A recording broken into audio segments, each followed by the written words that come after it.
Have a care where your eyes linger, Alistair. Yes, well, don't worry. It's not what you think. I see. I was looking at your nose. And what is it about my nose that captivates you so? I was just thinking that it looks exactly like your mother's. I hate you so much. What? Never mind.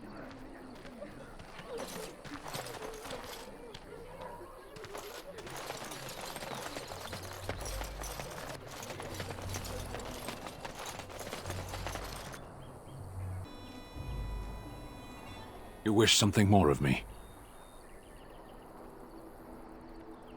I confess, I did not think the priestess would part with it. So be it. Set me free and I will follow you against the Blight. I have spent my life in the Vanguard.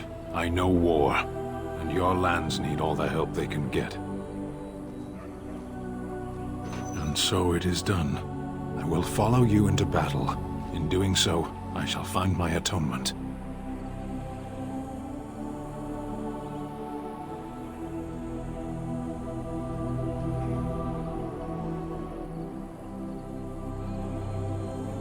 May we proceed?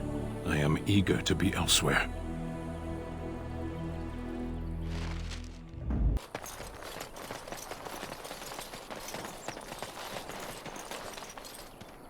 We done heard what was said. You're a warden. I don't know if you killed King Kalen, and make her forgive me, I don't care. But that bounty on your head could feed a lot of hungry bellies. Attack! We must not exhaust our supplies.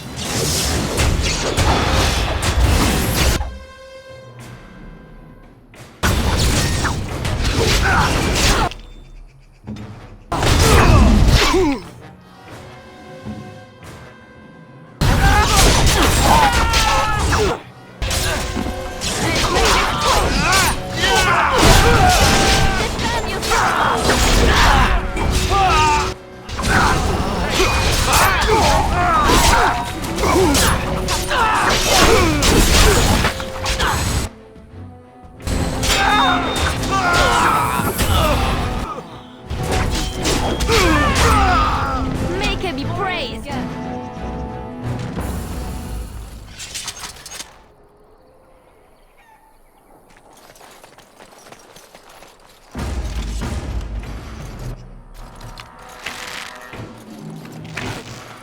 All fools they.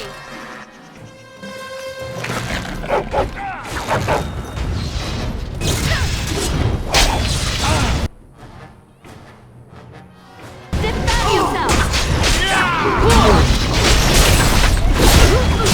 I never liked this part.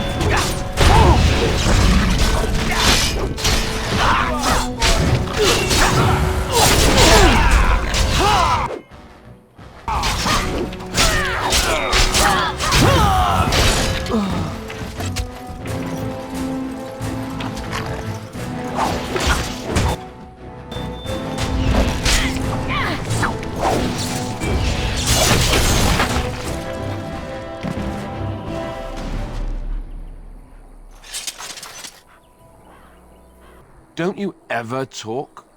You know, make polite conversation, just to put people at ease? You mean that I should remark upon the weather before I cut off a man's head? Never mind. Why are we stopping?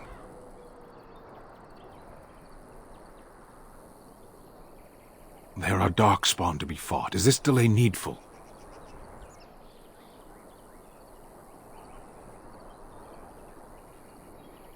You are concerned. No need. I am fit enough to fight.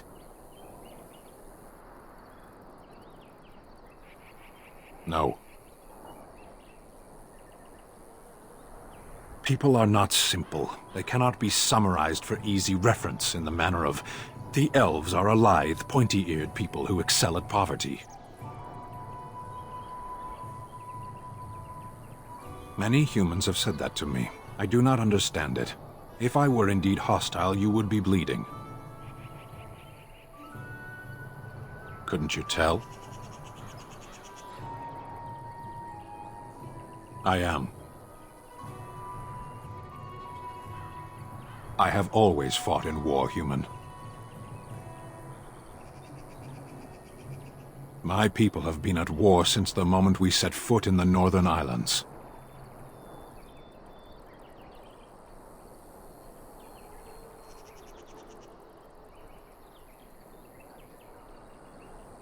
We do now. Somewhere else.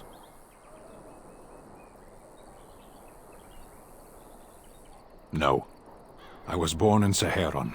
Of the land we came from, I know nothing, not even its name. I do not see how this matters. Seheron and Parvolan are distant. Ferelden and the Darkspawn are immediate. Decide. I am a Sten of the Beresad. I did not choose to be who I am any more than you did. The Antam are the eyes, hands, and mouth of the Kunari. We are how my people know the world.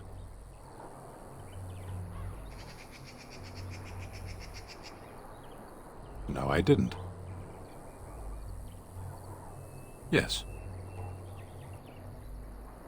There is no point to this. We are keeping the Darkspawn waiting. What a strange language you speak. You say hurry, where I would say duty.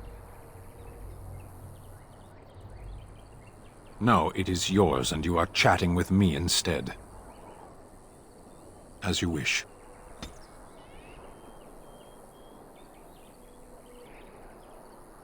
Yes. Sitting, as you observed. Thank you.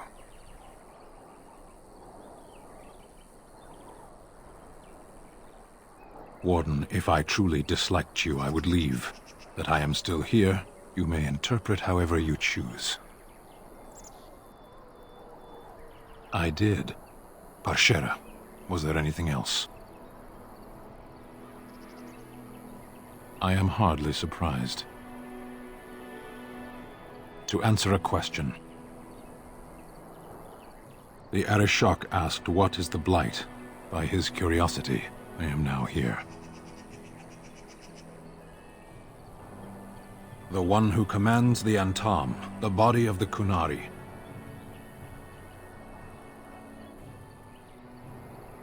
Kunari have no kings.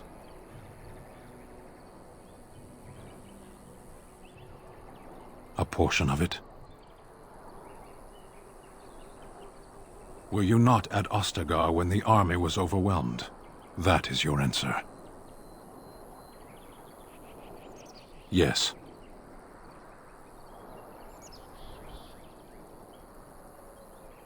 I cannot go home. It doesn't matter now.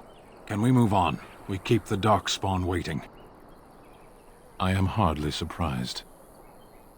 Very well. Speak, then.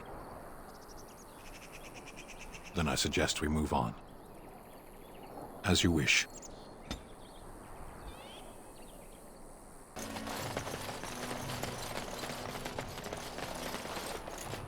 Leave us alone!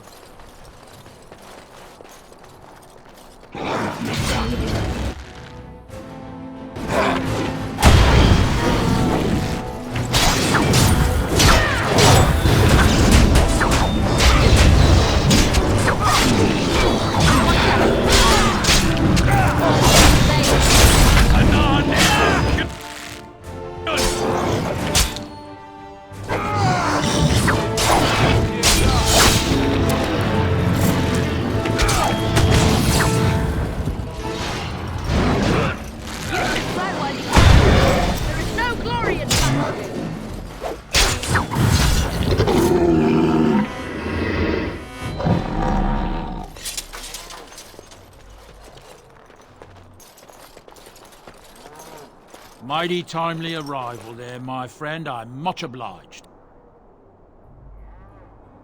The name's Bodon Feddick, merchant and entrepreneur. This here is my son, Sandal. Say hello, my boy. Hello. Road's been mighty dangerous these days. Mind if I ask what brings you out here? Perhaps we're going the same way.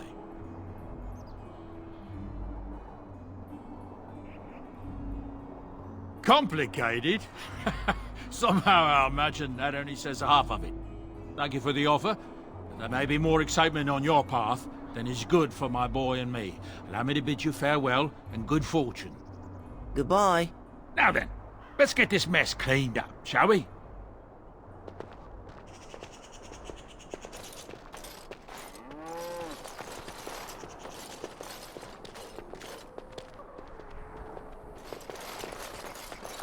We'll be off as soon as this mess is cleaned up. Thank you kindly for all your assistance. Were you really in that cage for 20 days? It might have been closer to 30. I stopped counting after a while. What did you do? I mean, 20 days is a long time to sit in one place and do nothing. On good days, I posed riddles to the passers-by, offering them treasures in exchange for correct answers. Really? No. Ah, too bad. That's got serious potential.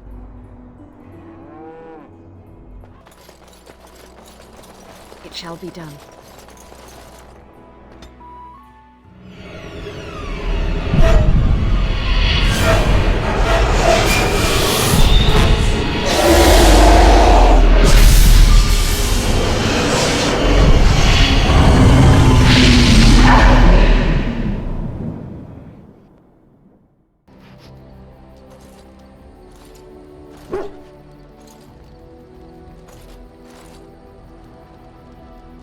Bad dreams, huh?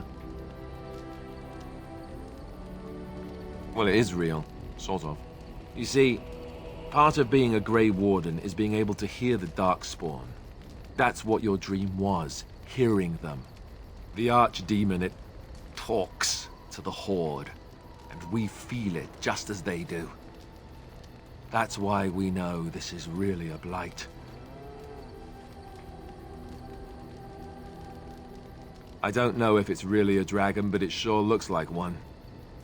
But yes, that's the Archdemon. It takes a bit, but eventually you can block the dreams out. Some of the older Grey Wardens say they can understand the Archdemon a bit, but I sure can't.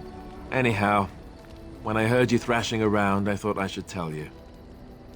It was scary at first for me too.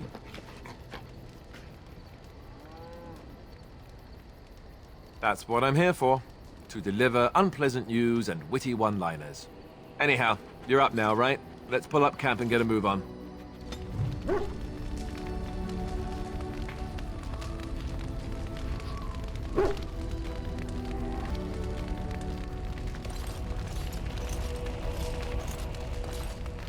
Something on your mind? Of course.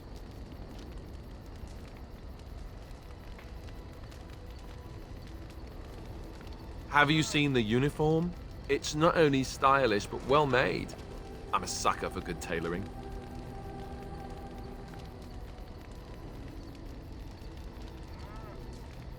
That's just in public. In private, we have these yellow and purple tunics, right?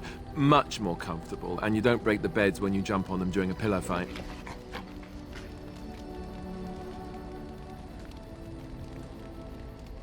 On confession day, we could go all night. Being a Templar isn't all about chasing men in skirts and hiding behind priests, you know.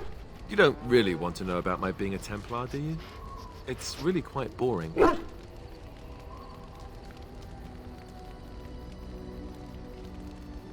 You know, I like the way you think. But I guess if you're really curious, there's no harm in obliging.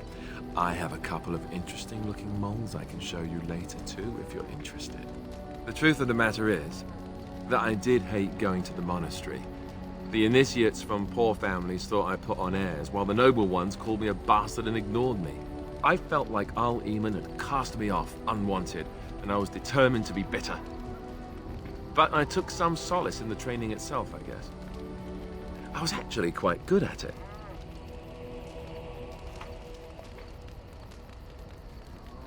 The education, mostly, but also the discipline. You need to have a disciplined mind in order to use the abilities we have. It was difficult, but rewarding.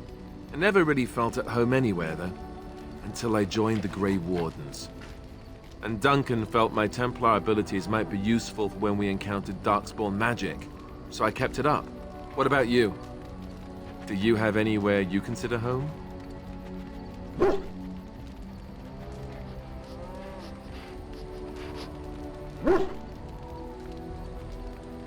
Right. Stupid of me to ask. I'm sorry. We won't always be traveling like this, you know. Once the war is over, once the Blight is... well, a time will come when we'll have to think about having a real home again. Though that seems like a far ways off. And I suppose the Grey Wardens are gone for good. Either way.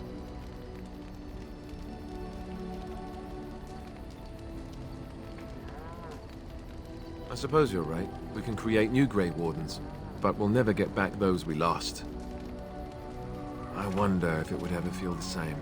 Anyhow, now I've sidetracked us. We'd better get back to what we're supposed to be doing right now.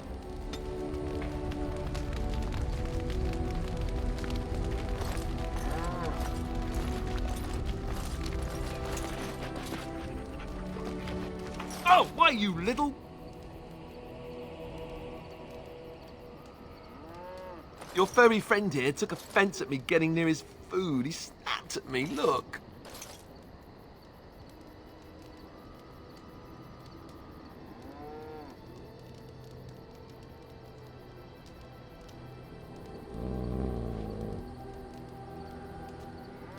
Sometimes I forget that he's a war dog.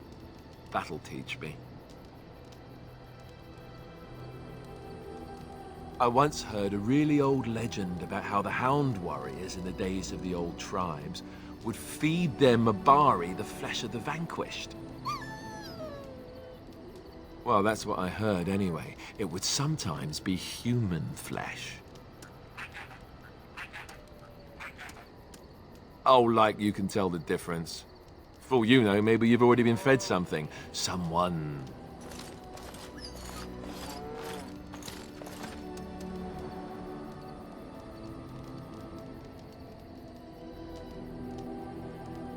It's not cannibalism if he's eating it, you know.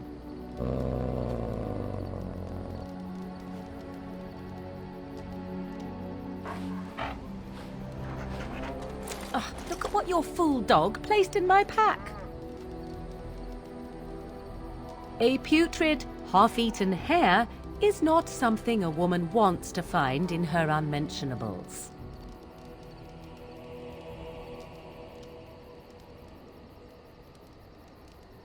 The dirty mongrel can have this back. There. And tell him not to do it again. I just did. I don't want it, you worthless fur bag.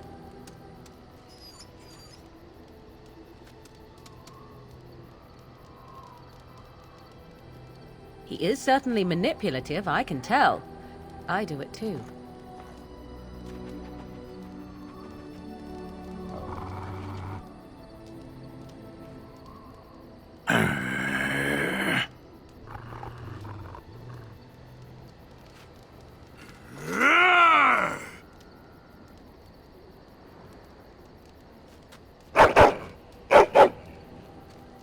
You are a true warrior and worthy of respect.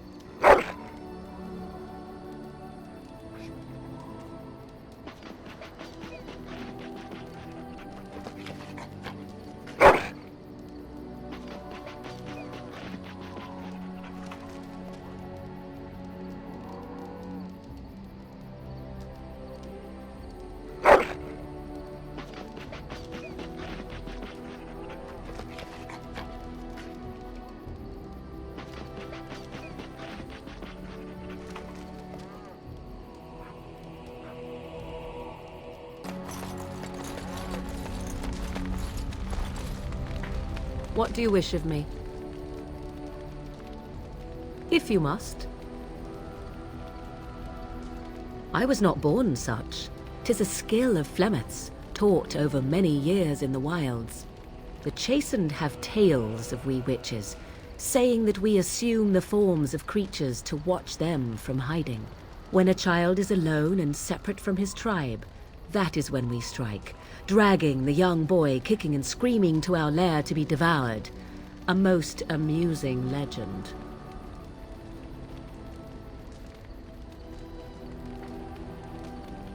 Changing her form, certainly.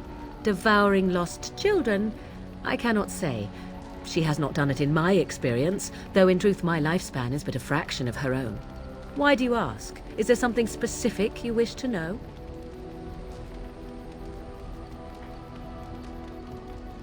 The form of an animal is different from my own. One may study the creature, learn to move as it does, think as it does. In time, this allows one to become as it is. I gain nothing by studying another human. I already am the same as they are. I learn nothing. So the answer is no, my human form is the only one I possess. Anyone with sufficient will, but the act of transformation is a magical one. 'Tis a spell and thus requires a mage's talents. If you had a notion to learn such a skill for yourself, sadly, you must remain disappointed. There were nights when the wilds called to me, 'tis true. You look upon the world around you and you think you know it well. I have smelled it as a wolf, listened as a cat, prowled shadows that you never dreamed existed. But my life is as a human. I am under no illusions to the contrary. They do not shy away from me. To their senses, I believe I seem like any other of their species. As to what they think, I truly cannot say. Just as I am still human, no matter my form, they are still animals. Thus they cannot speak, even were I to ask. No, 'tis not unheard of in the remote corners of the world. There are traditions of magic outside of the circle of magi, despite what those mages would have you believe. Some of these traditions are old, indeed, passed down as carefully guarded lore from one generation to the next. The zealots of the chantry would uproot all such practitioners if they could, but as luck have it, some still exist. My mother is such a one.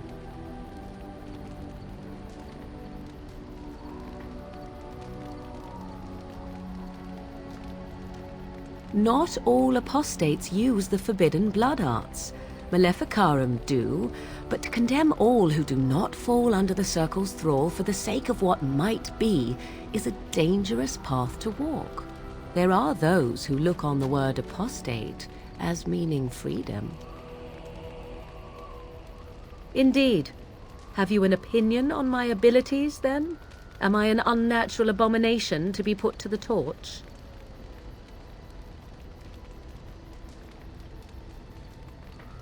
A most practical opinion, far more so than any man I have spoken to. But enough of such talk, let us proceed lest the dust gather on us.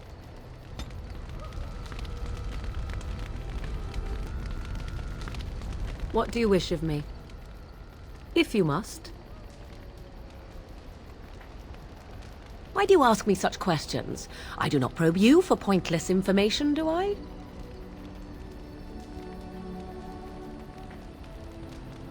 Any number of cats could inform you of the answer to that question, but have it your way.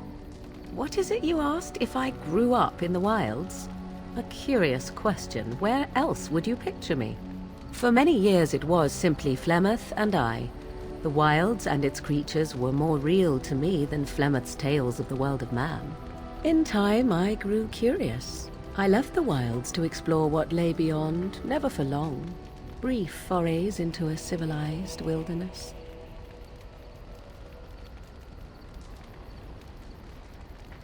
Would you not do the same?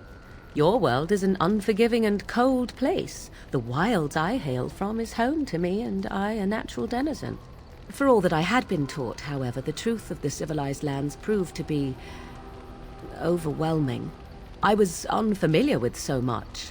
So confident and bold was I, yet there was much that Flemeth could never have prepared me for.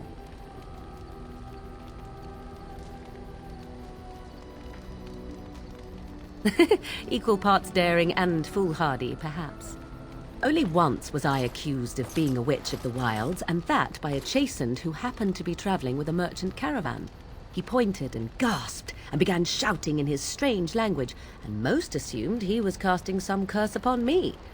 I acted the terrified girl, and naturally, he was arrested. Men are always willing to believe two things about a woman. One, that she is weak, and two, that she finds him attractive. I played the weakling and battered my eyelashes at the captain of the guard. Child's play. The point being that I was able to move through human lands fairly easily. Whatever humans think a witch of the wild looks like, 'tis not I. Not that I did not have trouble. There are things about human society which have always puzzled me, such as the touching. Why all the touching for a simple greeting?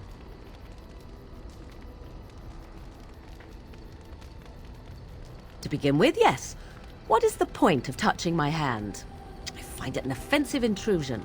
There were many nuances that Flemeth could never tell me of. When to look into another's eyes. How to eat at a table. How to bargain without offending. None of these things I knew.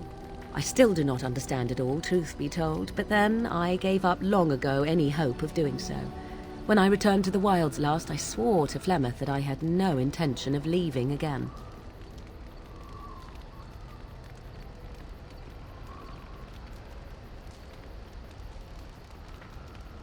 I have no qualm with the mission I have been set to. Flemeth was correct, like it or not. The Darkspawn are an enemy of all. Well, let's get on with it before the ground opens up and swallows us, yes?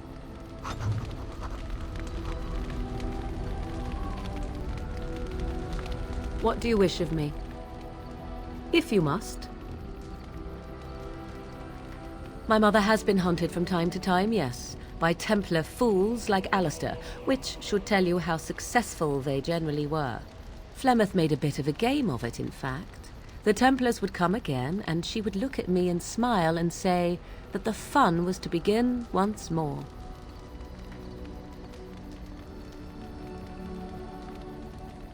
I am unsure. I was too young to understand, and perhaps 'twas bravado on Flemeth's part, or perhaps she was merely amused. I will never know. Flemeth would warn them once. 'Twas a warning they inevitably failed to heed. And then the true game began.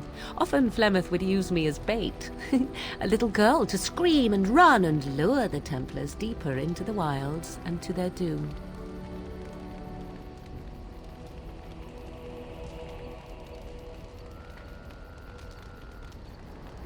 'Twas a game, and I a young girl.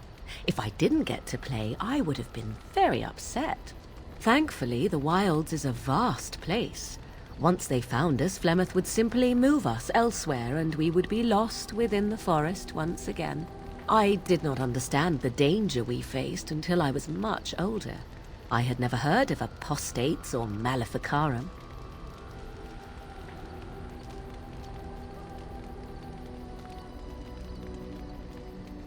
You do not know?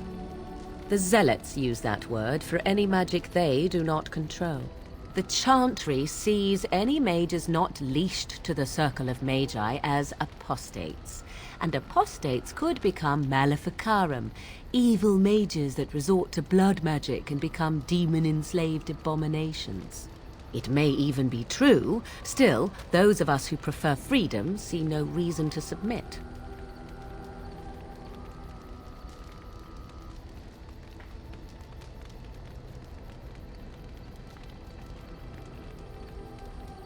Oh, I hope you are not simply being agreeable.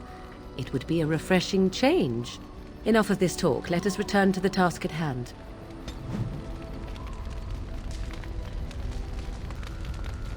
What do you wish of me? If you must. Well, that depends, does it not? What does she seem to be?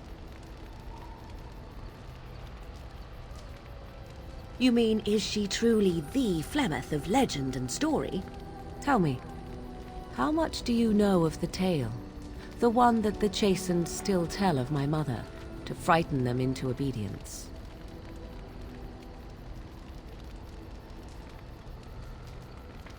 I can relay what Flemeth once told me herself, and you can decide whether or not 'tis the truth, if you desire. As the tale is sung by the bards, there was a time when Flemeth was young and beautiful, a fair lass in a land of barbarian men, the desire of any who saw her.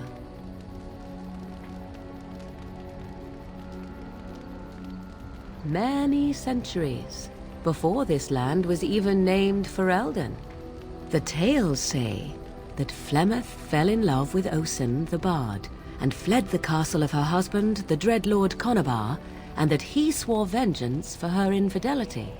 In truth, my mother claims that 'twas Osen who was her husband, and Conabar the jealous lord who looked on from afar.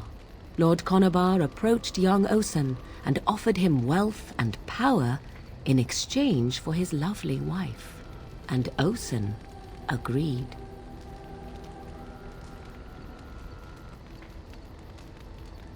The life of a bard is a poor one, and love fades in the wake of hunger. 'Twas Flemeth who suggested the arrangement. All would have been well had Lord Conabar kept his end of the bargain. But he was a foul man who bargained with coin he did not possess. Osen was led off to a field and slain, left for dead. Flemeth spoke to the spirits and learned of the deed, and swore revenge.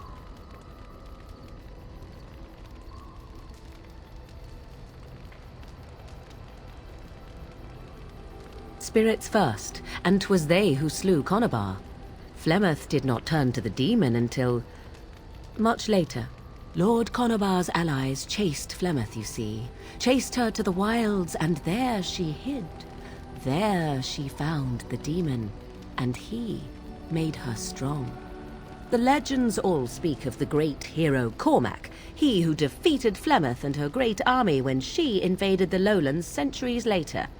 All lies.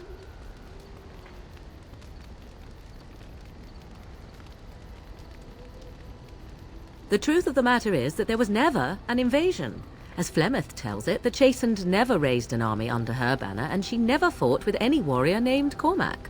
Cormac led a brutal civil war against his own people, and later claimed it was to vanquish evil that had taken root amongst the lords. Thus, he was hailed a hero. Flemeth was only attached to the legend much later. Perhaps 'twas due to the great war with the Chastened that eventually came, but Mother claims not to know how it began.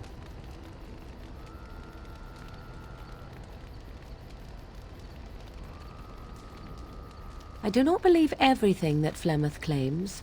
Oft it seems her bitterness has coloured her memories. But on the whole, yes, I believe this tale, if not all. The demon within her has transformed her into something else. An abomination, perhaps some would say. I know not. I only know my mother is clever, and she is part of the wilds as it is part of her. But she is no immortal. She bleeds. A blade in her heart would kill her like any other, were it lucky enough to find her. You ask if I have sisters. I have asked of this myself. The stories tell of many witches of the wilds after all, not just the one, and these tales existed long before I did. Flemeth refuses to speak of other daughters, if they existed, so should I believe I am her first? I doubt that too.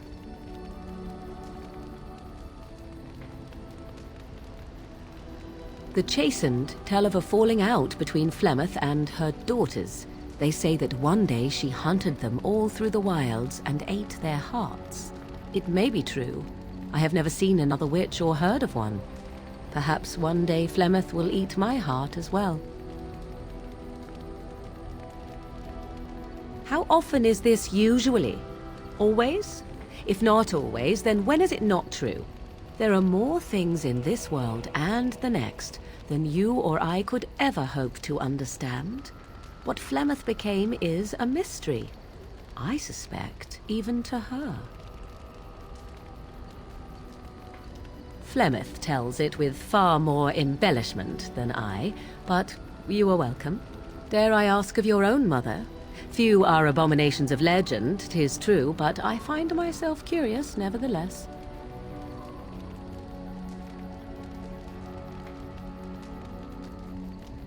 Ah, then you have my sympathies for what it is worth. Which is very little, I am certain. It matters not. Let us move on.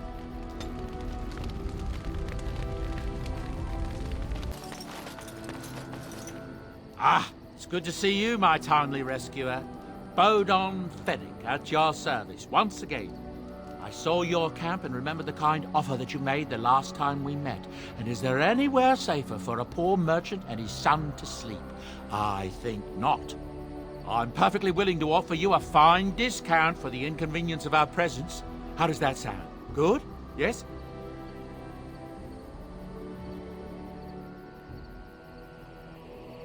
Following you?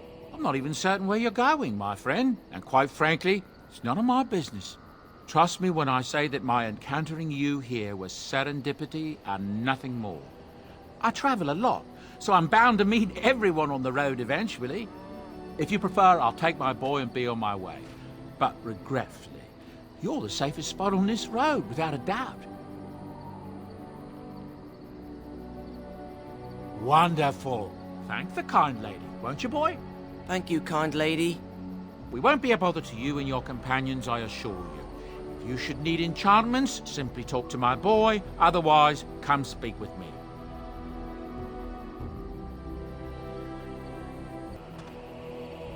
If there's anything I can do for you, please, please tell me. I hear the Dwarven King is passed on. Old as he was probably poisoned or assassinated. That's how the dwarves normally go out, isn't it? That's what I've heard on the road, anyhow. Take it for what it is. Thank the Maker we didn't lose Tyrn Loghain at Ostagar. He pulled his troops out just in time, so it said. Without him, we'd be lost. That's what I've heard on the road, anyhow. Take it for what it is. Well, if you're really interested, I suppose it wouldn't hurt to tell you. I am originally from Orzammar, the famed dwarven city that lies beneath the stately Frostback Mountains. I was a merchant there, too. Merchant caste. These things are in the blood, you know. You can't just leave them behind. I ran a fairly successful business. Rare artifacts, you know. Old things, grand things. The nobles loved them. Reminded them of the lost glory days, I suppose. Our kingdoms once spanned the length of Thados, from majestic Orzammar to Kal Sharok to glittering Darmalin far to the west. They say the gold and silver veins ran so thick through the stone of Darmalin that the entire city sparkled. The Darkspawn took it all, of course. One by one, the old tides fell, and then all that was left was Orzammar. But we were talking about how I ended up here, weren't we? One day, a noble woman came to my store. She looked around for a bit and then started shrieking in dismay. Apparently, she believed that a pair of braces I had for sale once belonged to her brother. He'd been lost in a cave-in, you see, while on an expedition to clear out the Darkspawn from one of the tunnels running close to the city. They were made specially for him. They're unique, she shrieked. He stole them from my poor brother's corpse. She had me arrested on the spot, of course.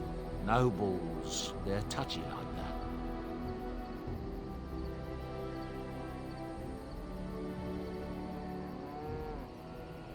Well, I didn't steal them. You see, I'd been paying these castless thugs to venture out into the deep roads for me. The lost tides, they're full of things that people left behind. Sometimes you can find a treasure, something worth a little gold.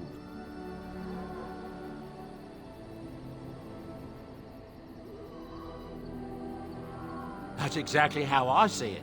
The noblewoman, she wasn't too happy with the theft of her brother's braces. I don't know what they planned for me, and I didn't want to find out. Bribed the guard that was watching me and took off for the surface first opportunity I got. Never looked back.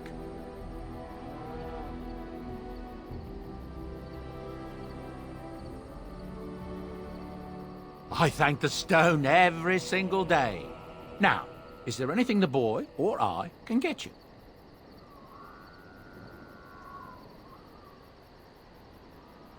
Look, we don't rob people, all right? We don't take things from people that need them. The things in the Lost Tigers, what good did they do lying there? I brought them back to Orzammar, where people could look at them and remember. It's not all that different up here. There are places long abandoned by the humans everywhere. Even more now with the Darkspawn coming. People flee from the Blight with good reason, but they forget things. Things with value and meaning. They leave them behind because they're frightened and desperate. And sometimes, my boy and I, we find our way to these places before the Horde descends, and we save these things. I take them away so the Darkspawn don't get them. Is that so bad? They destroy everything they touch.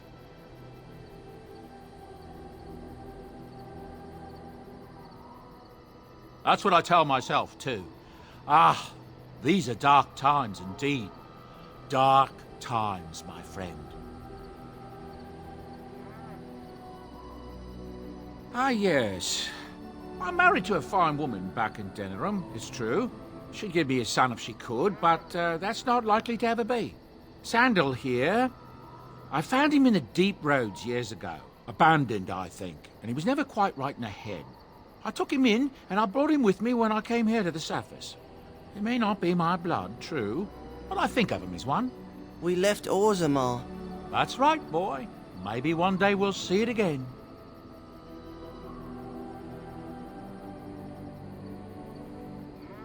It's not as if I don't benefit, mind you. Turns out the boy's a natural working with enchantments. He might have even been lyrium-addled. I never thought of that before, to be honest. Happens sometimes. He can work an enchantment into just about anything, however, given some time. Could probably open his own shop, if he knew how. Enchantment. Well, he does seem to enjoy it, at least. Of course. Good fortune to you and yours. Goodbye. Hello. The boy's a bit simple, but he's rather good with enchantments. One of those tranquil fellas actually called him a... what was it now? A savant. I had no idea such a thing existed. He can fold lyrium into almost any weapon or piece of armor, though naturally some of the more extravagant materials will take more lyrium than others. It's a process that some of the master smiths back in Orzammar will perform, but my boy here is just as adept at it. Isn't that right, boy? Enchantment! And there you have it.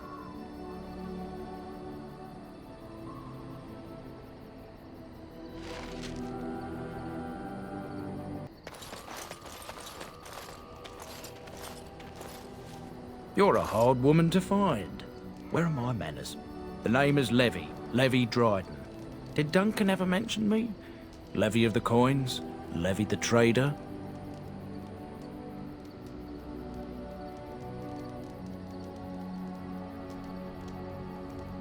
Oh, yes, for years. Considered him a friend, I did. But here I am carrying on while you have a blight to stop. Don't want to waste your time. But you see, Duncan promised that together we'd look into something important for the Wardens. And for me. But poor Duncan's... well, no more. A tragedy it is, at that. But I know he would want his work carried on. His pledge fulfilled.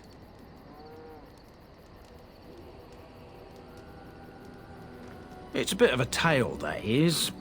But I'm the one who brought the Grey Wardens back to Ferelden. Well, I was one of the ones. There were a lot of us. Make us breath, I'm a bit nervous. Honoured to be here, really.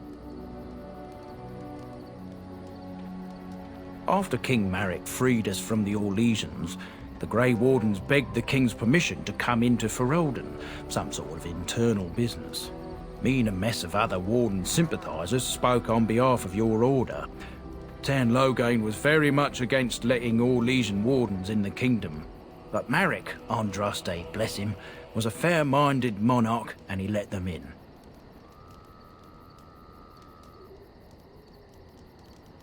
So that's why I was there when the Wardens and their leader, Genevieve, presented herself to the king. The first Wardens in Ferelden in over a century. Proudest state of my life, that was. Duncan was a bit of a scamp back then. We were of an age and struck up a friendship. The king himself went with the Wardens on their mysterious business. When he returned, he rescinded King Ardland's decree, and the Wardens came back to Ferelden for good.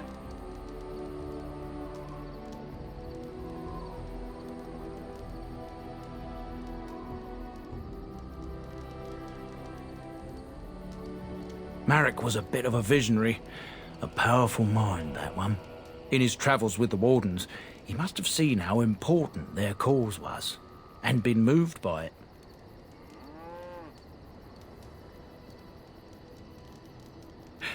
That he was. Oh, his stomach's all aflutter. You're welcome. Well, as you know, my family's name is mud around noble circles. My great-great-grandmother, Sophia Dryden, was the last Warden commander of Ferelden back when the Wardens were known as freeloaders. So King Arland banished the Wardens, and he took House Dryden's land and titles. Hard to say. After King Arland died, there was a civil war, loads worse than this one, and our family was on the run, hunted by enemies, with nary a friend in the world. But Drydens are tough. We rebuilt, became merchants, and we never lost our pride. Our family's only crime was guarding the kingdom against the Blight. We're not ashamed of that. I ask for the truth. My family reveres Sophia Dryden. We know she died at the old Grey Warden base, Soldier's Peak.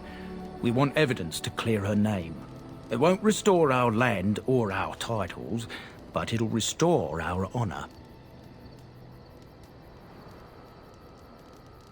Well, no one's been to Soldier's Peak since Arland's days. At least none that's come back. I spent years mapping the maze of tunnels to the peak, and I found the way a few years back. So I went to Duncan, I did, and I said that he could reclaim the old base and my family could have its honour.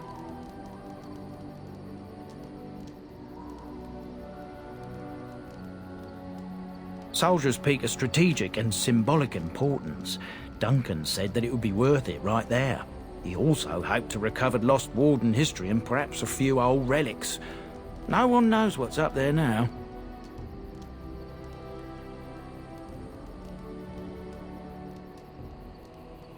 Darkspawn surfaced in southern Ferelden, and Duncan got plenty busy recruiting new Wardens and meeting with good King Cailan.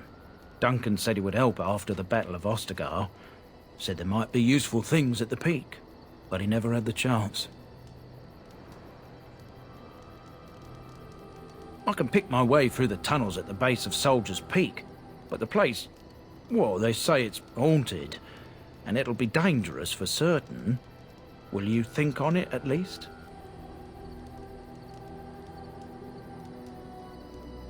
A thousand blessings upon you, Warden. I'll mark down the location on your map. When you arrive, we'll pick our way through the tunnels together.